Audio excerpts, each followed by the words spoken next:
Hi everyone! Welcome back to my channel. And for today's video, papasyal ko kayo sa aking munting bahay, Tagaytay, Cavite. And yung lahat na makita nyo dito is pwede natin gawin sa inyong pangarap na house, yung mga salamin, bathroom, or gusto nyo gawin natin itong house na ganito, to your lot. Pwede kayo pumili, pwede kayo kumuha sa atin ng house and lot package na ganitong house ang design.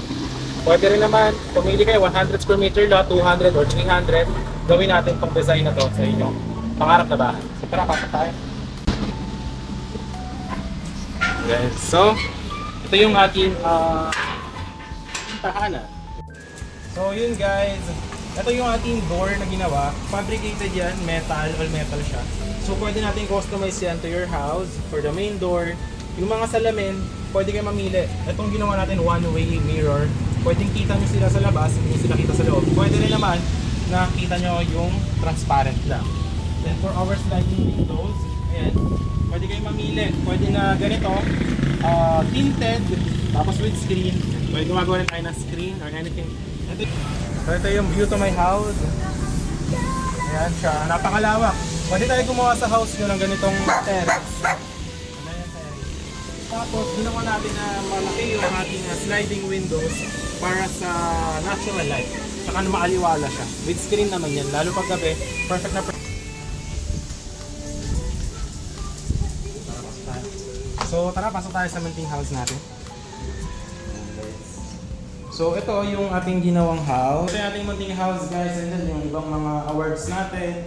Yan, sa mga awards no? Sa real estate. Tapos yan, naggamit tayo ng mga chandelier. Yan. So yung house, mostly yung mga ginagawa natin sa mga clients natin, pwede na papasok is ganito yung living room. Tapos lagyan natin dito ng island. Yan. Tapos kitchen.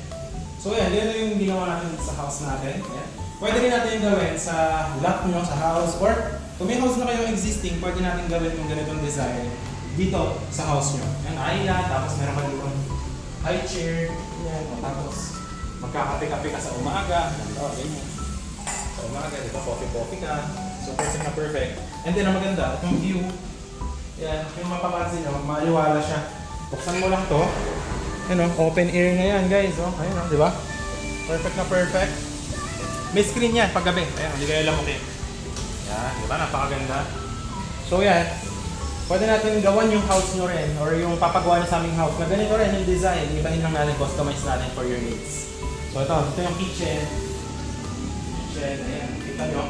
Yung mga ginagawa natin na house, normally yan, open lang itong mga baba, walang mga ganitong cabinet. Pero kung gusto nyo magpagawa sa atin ng mga ganitong cabinet na style, may mga dihila, ayan, may mga ganito, roll up, sa taas, cabinet, pwede natin kayong gawan yan. Tapos ang mga pagganda rito guys, hindi na ito kahoy, so hindi siya nabubulak. No? Tapos yan, meron tayong mga for kitchen, ganyan. Tapos dito, yung sink, ganyan yung ginawa natin sa kitchen, malaki-laki. Tapos meron tayong bintana, syempre pag nagluto, buksan mo lang yan, pwede natin gawan yung inyong house ng ganyan. Yung kitchen, itong house natin, ginawa natin, meron siyang loft. No? Meron siyang loft para masulit yung space. Yun yung last nating aakitin. But for now, actually kung mga dito sa ating bato. Ginawa natin, ganito yung mga door. Wala na siyang bakal para hindi siya nabubulo. Ayan. Tapos, dito naman, ganyan yung ginawa natin. Meron siyang storage area.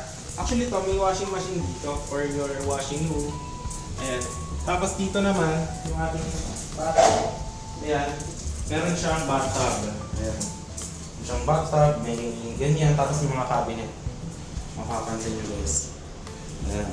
Tapos meron din tayong mirror na ganyan. Okay? Tapos, ito lang, medyo nahulog lang. Ayusin lang natin yung ating hot shower. Pero yan, napakaganda, di ba? Makapansin nyo. So yan, pwede natin gawin yun sa inyong bathroom din. Pero dito kasi, iba kasi ang design nito. Medyo furnished na kasi ito, so medyo mas pricey. Ganyan yung pinto na ginawa natin. All aluminum. Okay. Tapos, akit naman tayo guys. Ito pala yung bedroom na isa. Ito, pwede natin gawin sa house nito. Ngayon, ito pa lang muna yung ating bed. Kasi, kaka-ano ko pa lang. Ano lang to eh, meron lang akong inasikaso this night. Meron tong balcony. Ayan, napakalamig, no? Ayun. May balcony for the good view. Huwag niyo na muna pansinin yung kama kasi marami tayong house, so palipat-lipat tayo ng mga tinuturugan. Okay? So tara. Ngayon guys, akit naman tayo sa loob. Ito, pwede natin gawin ito sa house nyo. Simulit na natin yung space for the house. Ayan. So ito yung ginawa natin dito para sulit yung space ng house. Yan, dito. So meron kayo family, actually nakakaalam na ito, pwede pa ito dalawang kwarto eh. Kung isipin nyo guys. Tapos, meron tayo dito ng mga nilagay na windows para meron siyang natural ventilation. Yung natural light. Diba? Alright. So, yun. Yun lang mga ating munting house tour. Ayan, paganda no? So yun, if you are happy, kindly hit the thumbs up, share nyo with other people. And if you are interested na gumawa tayo ng mga ganito sa Lanen, or gusto nyo pagawa ng house, or gusto nyo kumuha ng house in the package, dito yan sa Tagaytay area, Mendez, Amadeo, message nyo lang ako may Viber WhatsApp. And yun, see you soon. Bye-bye.